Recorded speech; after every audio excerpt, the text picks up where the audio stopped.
আন্তর্জাতিক সংবাদে সবাইকে স্বাগত। সুপ্রিয় দর্শক শ্রোতা, পৃথিবীতে চলমান আছে তৃতীয় বিশ্বযুদ্ধ। ইরান ইসরায়েল চলছে পাল্টাপাল্টি হামলা। লেবানন যুদ্ধবিরতিতে এখনো যুদ্ধ চলমান রয়েছে। জানিয়ে দেব আমাদের হাতে থাকা সর্বশেষ আন্তর্জাতিক আপডেট বাংলা সংবাদ। শুরুতে থাকছে সংবাদ শিরোনাম, এরপর জানাবো বিস্তারিত। ট্রাম্পের হুমকি পাত্তা দিচ্ছে না গাজাবাসী। আরো জানিয়ে দিব সিরিয়ার লাকাতিয়া পরিস্থিতি ভয়াবহ, সংঘর্ষে অন্তত 70 জন নিহত। এবার বিমান হামলা বন্ধের আশাকে সামরিক যুদ্ধবিরতির প্রস্তাব জেলেনস্কির। দক্ষিণ সুদানের জাতিসংঘের হেলিকপ্টারে হামলা, বহু হতাহত। এদিকে তানের আকাশে 11টি চীনা বেলুন। বিভক্ত পশ্চিম বিশ্ব মুখোমুখি যুক্তরাষ্ট্র, ইউরোপ। সিরিয়া আসাদপন্থী 162 বিদ্রোহীর মৃত্যুদণ্ড কার্যকর। এবং সর্বশেষে জানিয়ে দিব ইরান ইসরায়েল চলছে পাল্টাপাল্টি হামলা। এতক্ষণ শুনছিলেন সংবাদ শিরোনাম, এখন বিস্তারিত। তবে অনুরোধ থাকবে এই ভিডিওটিতে একটি লাইক দিন এবং কমেন্ট করে জানিয়ে দিন আপনি কোন জেলা থেকে বা কোথা থেকে আমাদের সাথে যুক্ত রয়েছেন। ইরান ইসরায়েল যুদ্ধের আপডেট সংবাদ হাতে পেতে চ্যানেলটি সাবস্ক্রাইব করুন এবং আমাদের সঙ্গে থাকুন। ধন্যবাদ। ট্রাম্পের হুমকি পাত্তা দিচ্ছে না গাজাবাসী। মার্কিন প্রেসিডেন্ট ডোনাল্ড ট্রাম্প গাজার জনগণকে হুমকি দিয়েছেন। বুধবার রাতে তিনি হুমকি দিয়ে বলেন, যদি বন্দীদের আটক রাখে তবে তারা সবাই মারা যাবে। তবে ট্রাম্পের এই হুমকি কোনো পাত্তা দিচ্ছে না গাজাবাসী। তারা বলছে তাদের হারানো আর কিছু নেই। গাজার এক ব্যবসায়ী 59 বছর বয়সী ইয়াসির আল শাফা আল জাজিরাকে বলেছেন, আমি এসব হুমকি ভয় পাই না, কারণ গাজার অনেক মানুষের মতো আমিও বিশ্বাস করি আমার হারানো কিছু নেই। তিনি বলেন, আগে পোশাক ব্যবসায়ী ছিলাম। আমার একটি বড় দোকান, 6 তলা একটি ভবন, একটি গাড়ি, গাজা সিটি তেল আল হাওয়ার স্টক রাখার জন্য গোদাম ছিল। বছরের পর বছর কঠোর পরিশ্রম এসব করেছিলাম। এখন ধ্বংস হয়ে গেছে। যুদ্ধ সবকিছু শেষ করে দিয়েছে। যেদিকে তাকাই কেবল ধ্বংস, ধ্বংস হওয়ার শেষ আর দুর্দশা। আমাদের শোক করার মতো আর কিছু বাকি আছে কি? আমি এখন শিশুদের জন্য ক্যান্ডিও স্কেচ বিক্রি করে।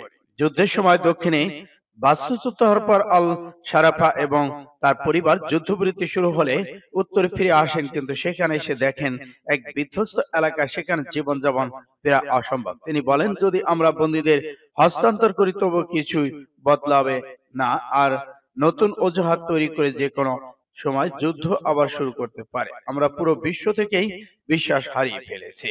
সূত্র পাস টুডে। সিরিয়ার লাকাতিয়া পরিস্থিতি ভয়াবহ, সংঘর্ষে অন্তত 70 জন নিহত। সিরিয়ার আলাভি সম্প্রদায়ের লোকজনের বিরুদ্ধে সরকারের মতো অভিযানকে কেন্দ্র করে যে সহিংসতা শুরু হয়েছে তাতে এ পর্যন্ত 70 জনের বেশি নিহত হয়েছেন। আহত হয়েছেন আরো বেশ কয়েকজন। যুক্তরাষ্ট্র ভিত্তিক সংস্থা সিরিয়ান অবজারভেটিভ ফর হিউম্যান রাইটস আজ সামাজিক যোগাযোগ মাধ্যম এক্সের এক পোস্টে লিখেছে, সিরিয়ার সাবেক প্রেসিডেন্ট বাশার আল আসাদের অনুসারীদের সঙ্গে দেশটির সরকারি বাহিনীর সংঘর্ষে 70 জন বেশি মানুষ নিহত হয়েছেন। এক পোস্টে লেখা হয়েছে, সিরীয় উপকূলে প্রতিরক্ষা স্বরাষ্ট্র মন্ত্রণালয়ের সদস্য এবং ক্ষমতাচ্যুত সরকারি বাহিনীর সদস্যদের মধ্যে রক্তক্ষয়ী সংঘর্ষ, অতর্কিত হামলার ঘটনায় 70 জনের বেশি নিহত হয়েছেন আর বেশ কয়েকজন আহত হয়েছেন। সিরিয়ার উত্তর পূর্বাঞ্চল লাকাতিয়া প্রদেশের এই সংঘর্ষের ঘটনা ঘটে, সেখানে কারফিউ জারি করা হয়েছে। এদিকে সামাজিক যোগাযোগ মাধ্যমে প্রকাশিত ভিডিওতে দেখা গেছে হোমসের আবাসিক এলাকায় রাস্তায় প্রচন্ড গুলির শব্দ শোনা যাচ্ছে। সূত্র পাস টুডে এসে। এদিকে বিমান হামলা বন্ধের আশাকে সামরিক যুদ্ধবিরতির প্রস্তাব জেলেনস্কির। বিমান হামলা বন্ধের আশাকে সামরিক যুদ্ধবিরতির প্রস্তাব দিয়েছেন ইউক্রেনের প্রেসিডেন্ট ভ্লাদিমির জেলেনস্কি। পারসি বার্তা সংস্থা এপি তাদের এক প্রতিবেদনে এই খবর জানিয়েছে। খবরে বলা হয়, ইউক্রেনের বিদ্যুৎ গ্রিডে রাতের বেলা রাশিয়া বড় ধরনের হামলার পর জেলেনস্কি শুক্রবার বিমান হামলা বন্ধে মস্কোকে আবার একটি সামরিক যুদ্ধবিরতির প্রস্তাব দিয়েছেন। এপ থেকে বার্তা সংস্থা এপি জানায়, সামাজিক যোগাযোগ মাধ্যমে এক পোস্টে জেলেনস্কি ক্ষেপণাস্ত্র, দূরপাল্লার ড্রোন ও বোমার ব্যবহার নিষিদ্ধ করে আকাশ নীরবতার আহ্বান জানিয়েছেন। এছাড়া সত্যিকার স্বাভাবিক নৌ চলাচল নিশ্চিন্তে সমুদ্রের নীরবতা আহ্বান জানিয়েছেন তিনি। দক্ষিণ সুদানের জাতিসংঘের হেলিকপ্টারে হামলা, নিহত 1। এবার দক্ষিণ সুদানে উদ্ধার কাজে নিয়োজিত জাতিসংঘের একটি হেলিকপ্টারে হামলা চালানো হয়েছে। এই ঘটনায় হেলিকপ্টারে এক সদস্য নিহত, 2 জন গুরুতর আহত হয়েছেন। জাতিসংঘের পক্ষ থেকে এই হামলাকে যুদ্ধাপরাধ হিসেবে বিবেচনার কথা বলা হয়েছে। শুক্রবার দক্ষিণ সুদানে উত্তর পূর্বাঞ্চল আপার নাইল রাজ্যে সংঘর্ষের কবলে পড়া সেনাদের উদ্ধার করতে গিয়ে জাতিসংঘের মিশন যে সময় হেলিকপ্টারটি হামলার শিকার হয়। জাতিসংঘের বিবৃতিতে জানানো হয়েছে, হামলার সময় দক্ষিণ সুদানে এক জেনারেল সহ বেশ কয়েকজন কর্মকর্তা নিহত হন। প্রধান নিকোলাস হেসম বলেন, জাতিসংঘ কর্মীদের উপরে এই হামলা ভয়াবহ এবং ঘৃণ্য। আন্তর্জাতিক আইনে এটি যুদ্ধাপরাধ হিসেবে বিবেচিত হতে পারে। দক্ষিণ সুদানে 2018 সালে দীর্ঘ 5 বছরের গৃহযুদ্ধ শেষে প্রেসিডেন্ট সালভা কির প্রথম ভাইস প্রেসিডেন্ট রিয়েস মাসারের মধ্যে একটি ক্ষমতা ভাগাভাগির চুক্তি হয়েছিল, কিন্তু সাম্প্রতিক সময় তাদের সমর্থিত বাহিনীগুলোর মধ্যে সংঘর্ষে এই চুক্তি হুমকির মুখে পড়েছে। সূত্র ইন্ডিয়া টুডে। তাইওয়ানের আকাশে 11টি চীনা বেলুন ওড়ার দাবি।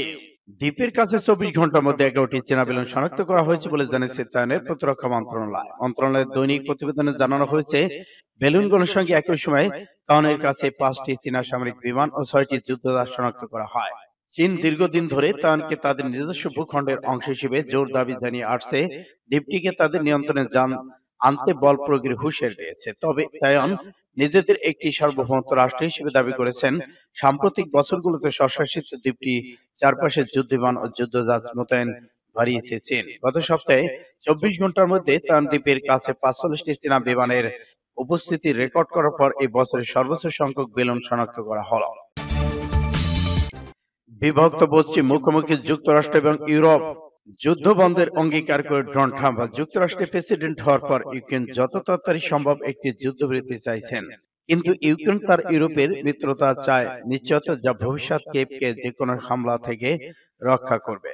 যুক্তরাষ্ট্রের নিশ্চয়তা দিতে পারবে না। এ নিয়ে কার্যত ইউরোপ যুক্তরাষ্ট্র বিভাজিত। সম্প্রতি হোয়াইট হাউসের প্রেসিডেন্ট ট্রাম্পের সঙ্গে ইউক্রেনের প্রেসিডেন্ট ভ্লাদিমির জেলেনস্কিকে বিতর্কিত ফল দেখা গেছে। ট্রাম্প ইউক্রেনের সব ধরনের সামরিক সহায়তা স্থগিত করে দিয়েছেন। সম্প্রতি তিনি গোয়েন্দা সহায়তা বন্ধ করেন, কিন্তু ধমক দিয়ে তাড়িয়ে দেওয়া সেই জেলেনস্কিকে বুকে টেনে নেন যুক্তরাজ্যের কেয়ার স্টারমার, ফ্রান্সের এমানুয়েল ম্যাক্রো। তারা ইউক্রেনের নিরাপত্তাকে ইউরোপের নিরাপত্তা হিসেবে চিহ্নিত করেছেন।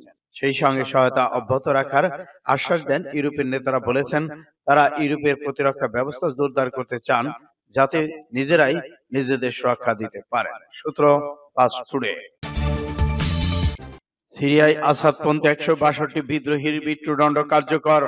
সিরিয়ায় ক্ষমতাচ্যুত সাবেক প্রেসিডেন্ট বাশার আল আসাদপন্থী অন্তত 162টি মৃত্যুদণ্ড কার্যকর করেছে দেশটির বর্তমান প্রশাসন। সেই ওই বিদ্রোহী গোষ্ঠীর অন্য সদস্যদের আত্মসমর্পণ আহ্বান জানিয়েছেন সিরিয়ার নতুন প্রেসিডেন্ট আহমেদ আল সারা। অন্যথায় কঠিন পরিণতি ভোগ করতে হবে বলে হুমকি দিয়েছেন তিনি। সংবাদ মাধ্যম প্রতিবেদন থেকে জানা গেছে, শুক্রবার আসাদপন্থী অন্তত 162 জনের মৃত্যুদণ্ড কার্যকর করা হয় বলে জানিয়েছেন মানবাধিকার সংস্থা সিরিয়ান ওয়ার মনিটর। এর আগে দিন আসাদপন্থী সব বিদ্রোহী হঠাৎ করে একটি দেশের নতুন সরকার নিরাপত্তা বাহিনীর উপর অতর্কিত হামলা চালায়, এতে বহু হতাহতের ঘটনা ঘটে। এরপর সম্প্রদায় বিদ্রোহীদের বিরুদ্ধে বিশাল অভিযান শুরু করে সিরিয়ার বর্তমান সরকার বাহিনী। তাদের ধরে তাৎক্ষণিক হত্যা বা মৃত্যুদণ্ড কার্যকর করা হচ্ছে। বিদ্রোহীদের হুমকি দিয়ে নতুন প্রেসিডেন্ট আহমেদ আল সারা বলেছেন, আপনারা সব সিরিয়ার উপর হামলা চালিয়েছেন এবং ক্ষমার অযোগ্য অপরাধ করেছেন। ক্ষুদ্র প্রতিক্রিয়ার সময় এসেছে, আর আপনারা এটি প্রতিশোধ করতে পারবেন না। অস্ত্র ফেলে দিন এবং আত্মসমর্পণ করুন, খুব বেশি দেরি হওয়ার আগে। সূত্র বিবিসি, ফ্রান্স 24 আরব নিউজ। ইরান ইসরায়েল পাল্টাপাল্টি হামলা। সিরিয়ার দামেস্কে ইরান কনসুলেট হামলার জবাবে শনিবার ইসরায়েলের অভিমুখে ড্রোন ক্ষেপণাস্ত্র ছোড়ার কথা জানিয়েছে ইরান। হামলার জবাবে চলছে পাল্টা হামলা। এখন প্রশ্ন, এরপর ইসরায়েল কি পদক্ষেপ নেবে তা নিয়ে। তবে বিশ্লেষকদের মনে করেছেন, হামলা চালানোর ক্ষেত্রে ইরান ক্ষয়ক্ষতি এড়ানোর যথেষ্ট চেষ্টা করেছেন। তারা আসল উত্তেজনা বারুক তা চায় না, তবে ইসরায়েল এখনো পাল্টা হামলা চালালে বিপদ তৈরি হবে।